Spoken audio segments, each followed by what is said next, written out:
guys, apa kabar kalian semua? Semoga kalian sehat-sehat saja ya. Di kesempatan kali ini saya akan membawakan alur cerita film yang berjudul Daddy Girl. Film ini rilis pada tahun 2018. Sebelum mulai, boleh dong tekan tombol like dan subscribe-nya. Oke lah, daripada penasaran, kita langsung saja intro.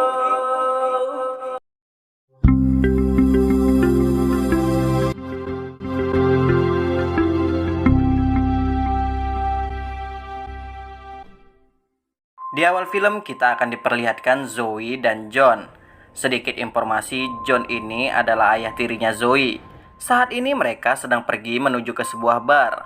Sesampainya di bar, John menyuruh Zoe untuk mendekati seorang pecun.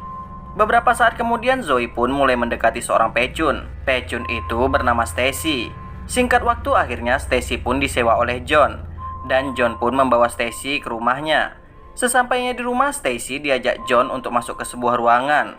Setelah masuk ke ruangan itu, Stacy pun sangat kaget karena ruangan itu adalah ruang penyiksaan. Gilanya, Stacy ini bukanlah korban John yang pertama.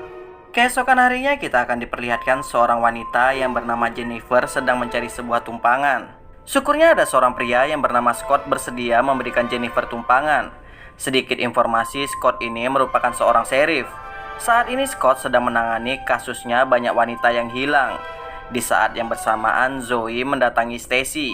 Di sana Zoe mengatakan ke Stacy, tidak akan ada orang yang datang menyelamatkanmu. Sebaiknya kau bundir saja daripada kau harus disiksa terus oleh John. Akhirnya Stacy pun memutuskan untuk bundir. Pada malam harinya John pun pulang dan ia sangat kaget melihat Stacy yang sudah tewas gantung diri. John pun tahu bahwa ini adalah ulah Zoe. Sebagai hukumannya, John menyuruh Zoe memutilasi jasad Stacy menggunakan shinsu. Ain't no different addressing a deer.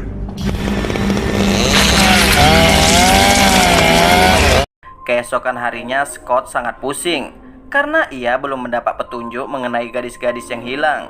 Setelah itu Scott pergi ke salah satu rumah warga yang melaporkan bahwa warga tersebut sering diganggu oleh para bocil-bocil yang nakal. Hebatnya para bocil ini berani membocorkan ban mobil Scott di hadapannya.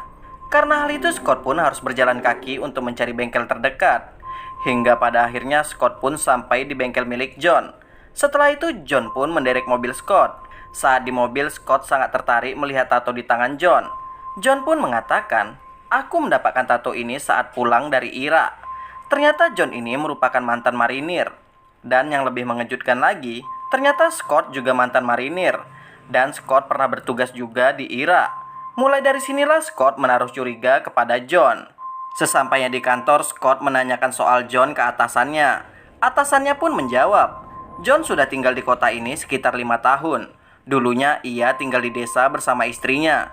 Pada malam harinya John dan Zoe pun mencari korban baru lagi di sebuah bar. Di sana Zoe tertarik melihat Jennifer yang bekerja di bar ini. Sayangnya John sudah mendapat korban baru. Dan korban baru mereka kali ini bernama Anne. Di saat Jennifer mengantar minuman, John tampak tertarik dengan Jennifer. Beberapa jam kemudian John dan Zoe pun membawa Anne ke rumahnya. Sesampainya di rumah, seperti biasa John membawa korbannya ke ruang penyiksaan.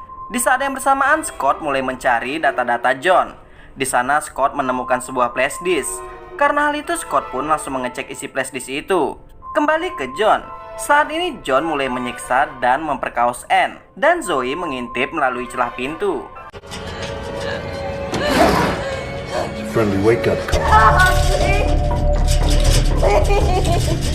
Keesokan harinya Scott mencari informasi lagi mengenai John. Dan Scott kali ini dibantu oleh rekannya yang bernama Danny.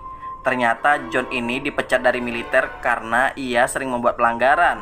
Setelah ia dipecat, John sering keluar masuk penjara. Setelah istrinya meninggal, John mengubah namanya. Lalu ia menikahi Zoe, yang tak lain adalah anak tirinya. Dan istrinya John tewas karena bundir. Danny pun mengatakan, sebaiknya kau mencari tahu mengenai Zoe di sekolahnya dulu. Di saat yang bersamaan, Zoe merasa tak nyaman dengan sikap kopet John selama ini. Tak lama kemudian John pun pergi bekerja seperti biasanya.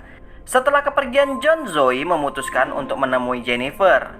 Sebenarnya Zoe sangat ingin berteman dengan Jennifer. So you plan on staying around here long?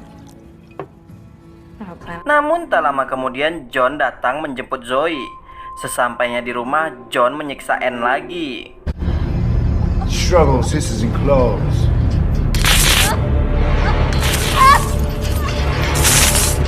Zoe yang tak tahan melihat itu pun langsung mengambil pistolnya. Lalu Zoe menghampiri John. Sayangnya Zoe tak menembak John. Zoe malah menyuruh Anne untuk bundir dengan pistolnya. No. To hell with both of you.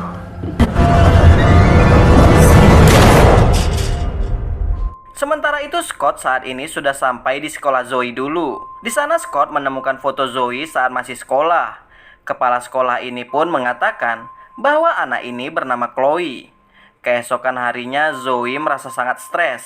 Karena hal itu John mengajak Zoe ke supermarket untuk berbelanja sekaligus untuk menenangkan pikiran Zoe. Saat di supermarket, tanpa sengaja Scott bertemu dengan Zoe. Scott pun memanggil nama Zoe dengan nama Chloe. Sayangnya Zoe tak menanggapinya. Lalu Zoe pun mengatakan ke Scott, "Itu bukan namaku."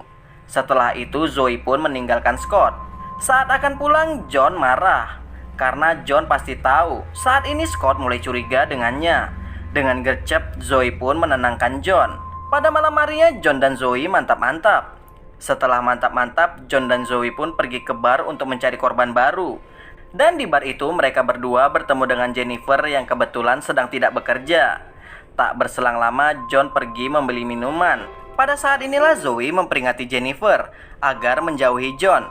Namun Jennifer menolaknya. Sementara itu John memasukkan obat tidur ke minuman Jennifer. Tanpa Jennifer sadari, ia pun meminum minuman itu. Saat dalam perjalanan pulang, tanpa John sadari, Scott mengikuti ia dari belakang. Sesampainya di rumah, John pun langsung mengikat Jennifer. Kembali ke Scott. Di saat Scott sudah mendekati perkarangan rumah John, kaki Scott malah terkena jebakan beruang. Kembali ke John. Setelah sedikit menyiksa Jennifer, John menjelaskan bahwa ia melakukan ini hanya untuk membasmi para pecun di dunia ini. Karena menurut John, pecun di dunia ini hanyalah wabah. Sementara itu Zoe mendengar suara teriakan Scott. Ia pun mencoba membantu Scott. Sayangnya hal itu diketahui oleh John. Kesempatan ini pun dimanfaatkan Jennifer untuk melepaskan ikatannya. Di saat John membawa Scott ke ruang penyiksaan, John sangat kaget melihat Jennifer yang sudah berhasil kabur. Karena hal itu John pun akan memburu Jennifer. Namun setelah itu Jennifer pun masuk lagi ke rumah John. Beberapa saat kemudian John pun meminta bantuan kepada Zoe. Tak berselang lama Jennifer mulai menyerang John lagi. Tak lama kemudian Zoe datang membawa senjata. Di sana Zoe sudah muak dengan John. Hingga pada akhirnya Zoe pun membunuh John.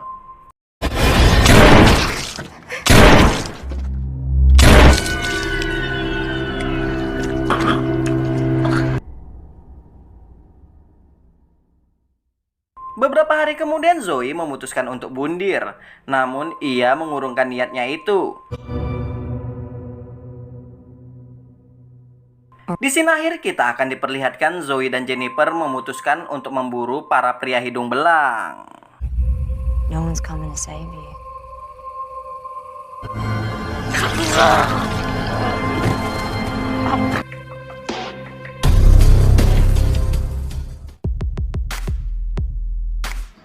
Dan cerita pun selesai guys. Sekian untuk video kali ini. Jika terdapat banyak kesalahan, saya minta maaf. See you next video guys. Wassalam.